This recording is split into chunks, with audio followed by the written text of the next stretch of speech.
ابو بکر بن ابی شیبہ نے کہا ہمیں وقی نے سفیان سے حدیث سنائی، نیز محمد بن مسنہ نے کہا ہمیں محمد بن جعفر نے اور انہیں شعبہ نے حدیث سنائی۔ ان دونوں یعنی سفیان اور شعبہ نے قیس بن مسلم سے اور انہوں نے طارق بن شہاب سے روایت کی۔ الفاظ ابو بکر بن ابی شیبہ کے ہیں۔ طارق بن شہاب نے کہا کہ پہلا شخص جس نے عید کے دن نماز سے پہلے خطبے کا آغاز کیا مروان تھا۔ ایک آدمی اس کے سامنے کھڑا ہو گیا اور کہا نماز خطبے سے پہلے ہے؟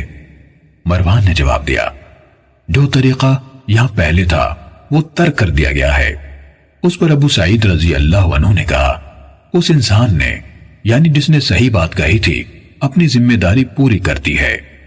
میں نے رسول اللہ صلی اللہ علیہ وسلم سے سنا، آپ فرما رہے تھے تم میں سے جو شخص منکر یعنی ناقابل قبول کام دیکھے اس پر لازم ہے کہ اسے اپنے ہاتھ یعنی قوت سے بدل دے، اور اگر اس کی طاقت نہ رکھتا ہو تو اپنی زبان سے اس کو بدلے، اور اگر اس کی بھی طاقت نہ رکھتا ہو تو اپنے دل سے اسے برا سمجھے اور اس کے بدلنے کی مثبت تدبیر سوچے، اور یہ سب سے کمزور ایمان ہے۔ صحیح مسلم حدیث نمبر 177۔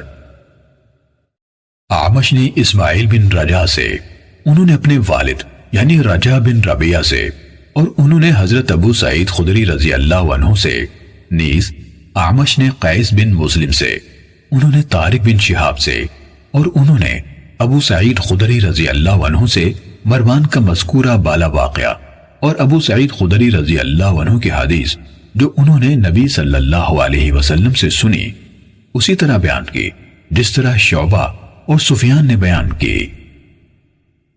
صحیح مسلم حدیث نمبر 178۔